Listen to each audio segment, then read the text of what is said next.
안녕하세요. 전국수석 금융학교입니다. 요즘 공매도를 금지한다, 공매도를 재개한다, 재개해야 한다, 말아야 한다 뉴스가 많죠? 이번 영상에서는 공매도란 무엇인지 공매도에 대해 알아보겠습니다. 전국수석 인생학교의 영상들은 본문에 안내되어 있는 영상을 순서대로 먼저 보고 오셔야 훨씬 쉽게, 훨씬 깊게 이해하실 수 있습니다. 주식으로 시세 차익을 어떻게 얻을까요? 1. 쌀 때 사서 2. 주식이 오르면 3. 비싸게 팝니다. 1,000원짜리 주식을 사고 1,200원으로 오르면 1,200원에 팔아 이익을 200원 남깁니다. 근데 주식이 오를 때가 아니라 주식이 내릴 때 돈을 벌고 싶으면 어떻게 할까요? 아까 했던 것과 반대로 1. 비쌀 때 팔아서 2. 주식이 내리면 3. 싸게 사면 됩니다. 주식을 1,200원에 팔고 1,000원으로 내리면 주식을 1,000원에 사면 200원이 남죠? 먼저 사고 파는 게 아니라 먼저 팔고 사는 것입니다. 참 쉽죠?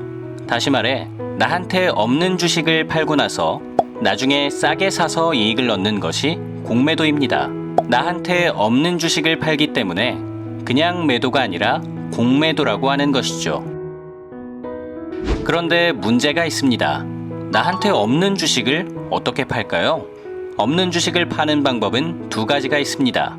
첫 번째, 일단 판다고 해놓고 구입한 놈이 가지러 오기 전까지 주식을 구해놓는다. 잠깐 다른 얘기를 하면 대부분의 국가와 마찬가지로 우리나라의 주식시장은 T+2일의 결제 방식을 채택하고 있습니다. T+2일 결제란 이런저런 이유로 인해 우리가 매수 매도 버튼을 클릭하여 매매가 체결된 후 실제 결제는 2일 뒤에 이루어지는 것입니다. 그래서 매매가 체결된 후 2일이 지나야 실제로 내 계좌에서 돈을 인출할 수 있죠. 이걸 모르시는 분은 돈을 바로 쓰려고 주식을 매도하셨다가 당일에 인출이 안 되어서 당황하셨던 경험이 있으실 겁니다. 아무튼 이 결제 제도를 이용하여 나한테 주식이 없는 상태에서, 즉 차입을 안 한 상태에서 매도를 하고 실제 결제가 되는 2일 뒤까지 빌려오든지 사오든지 어떻게든 주식을 구해놓는 방법을 무차입 공매도라고 합니다. 주식을 빌려놓지 않은 상태,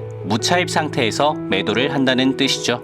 무차입 공매도는 주식을 판다고 한 놈이 2일 뒤까지 주식을 못 구해올 위험성이 있기 때문에 우리나라에서는 법적으로 금지되어 있습니다. 따라서 우리나라에서 가능한 방법은 두 번째, 다른 놈한테 주식을 빌려서 팔고 나중에 주식을 갚는다. 즉, 주식을 빌려온 뒤에 그 빌려온 주식을 매도하는 차입 공매도가 우리나라에서 가능한 공매도입니다. 주식을 빌려서 1,200원에 팔고 1,000원으로 떨어지면 주식을 1,000원에 사서 주식을 빌렸던 놈한테 주식을 갚으면 200원의 차익을 얻는 것이죠.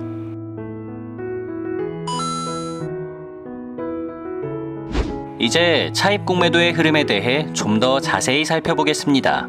등장인물은 주식을 빌려주는 대여자, 주식을 빌리고 공매도를 하는 차입자, 그리고 주식을 거래하는 주식시장이 있습니다. 주식을 빌려주고 빌리는 대여자와 차입자의 거래를 대차거래, 차입자가 주식시장에 주식을 매도하는 거래를 공매도 거래, 차입 공매도의 흐름은 이렇게 두 부분으로 나뉘어집니다.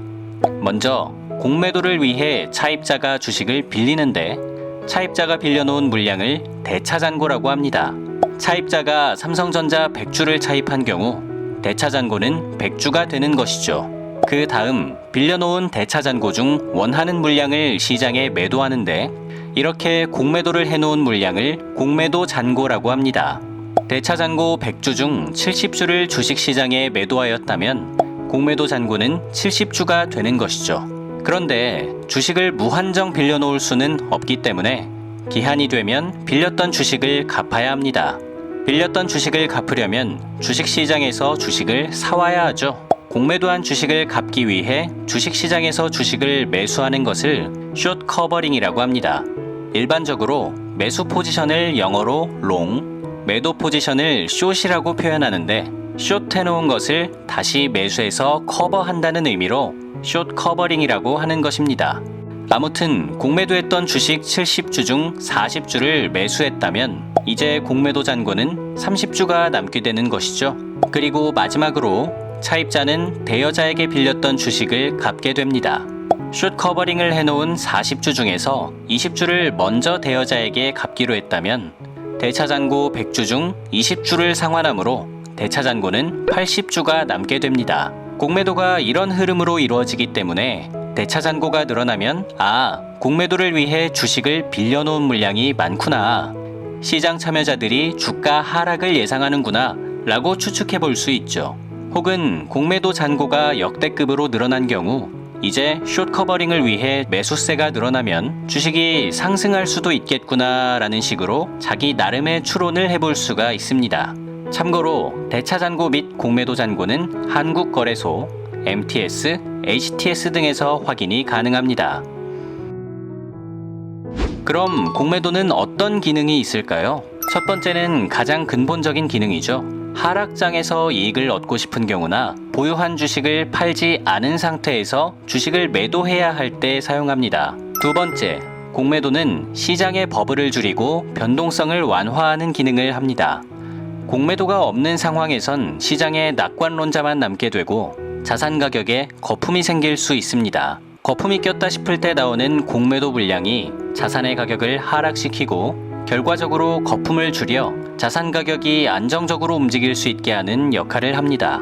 세 번째, 시장 참여자들에게 대차 수수료를 통한 수익 기회를 제공합니다. 주식을 당분간 팔 생각이 없는 연기금이나 장기 투자자들은 차입자에게 주식을 빌려주고 대차 수수료를 챙길 수 있습니다. 넷째, 기업에 대해 부정적인 목소리를 낼 수 있는 창구를 열어줌으로써 경영에 대한 압박 수단으로 기능합니다. 공매도 리포트가 자주 나오거나 공매도 잔고가 늘어나는 경우 경영진들이 경각심을 가질 수 있겠죠. 다섯 번째, 내가 투자를 잘 못한 게 아니고 공매도 세력 때문에 손실을 보았다 라고 하며 상처받은 마음을 힐링할 수 있습니다. 꿀팁이죠? 이런 기능들이 있는데도 왜 공매도를 폐지하라는 의견이 나오는 걸까요?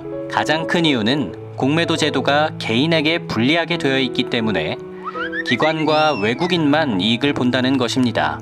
주식을 빌리는 차입거래는 사실 대차거래와 대주거래로 나뉩니다.